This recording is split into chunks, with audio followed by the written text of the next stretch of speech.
यदि आप हमारे चैनल के सभी गाने को पसंद करते हैं तो आरके म्यूजिक को लाल बटन दबाकर सब्सक्राइब करें और घंटी के निशान को जरूर दबाएं, ठीक है। दुर्गा मैया के एकटा भजन लग एलो हाँ। अही भजन में एकटा बाजिन दुर्गा मैया सब की कह रहल छे, हम बस कोशिश केलौं ये सुनाबऽ के। आओ सुनू। तू ही छ दुर्गा, तू ही माँ काली, सब जनै छौ तोहर महिमा निराली।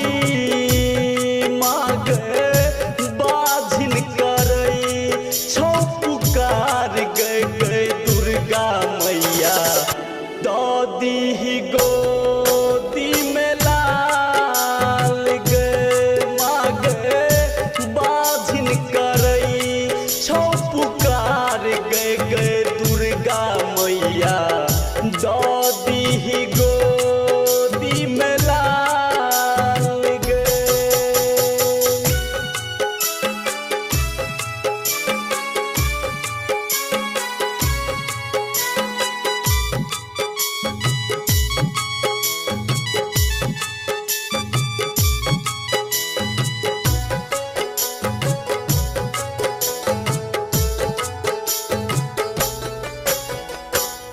गोतनी दियादनी मार छै मटाना, देख देख हंसै छै माँ पूरा जमाना।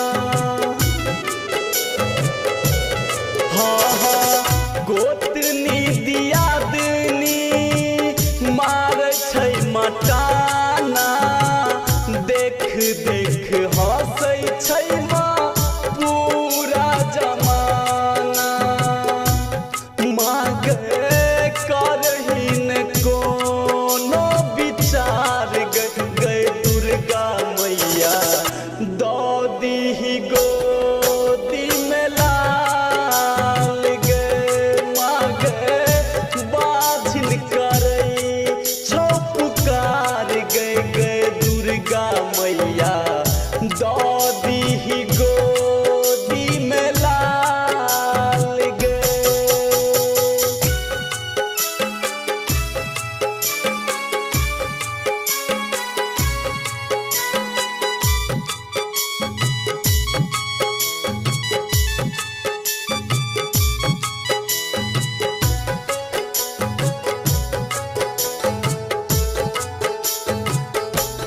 हाँ जग सहारल तोरे दरबार, गे दिन दुखिया हम छी अब लाचार। गे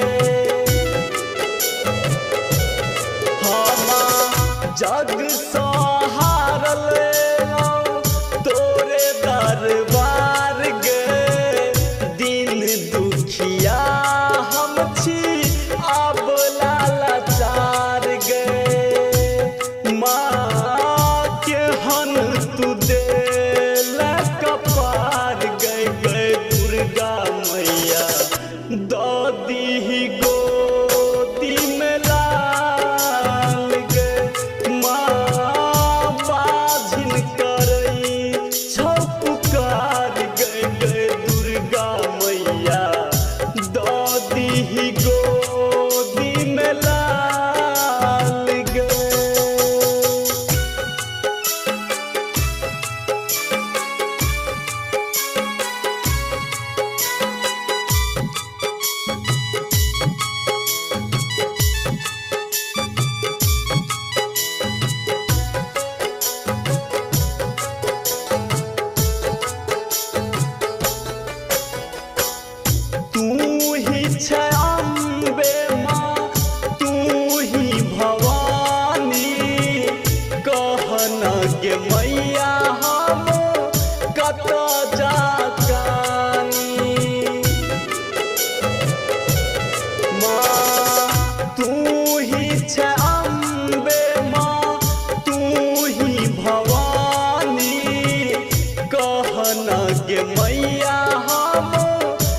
कता जाकानी मागे धर्मवीर धुरंधर छोला चार गए दुर्गा मैया जल्दी बना दे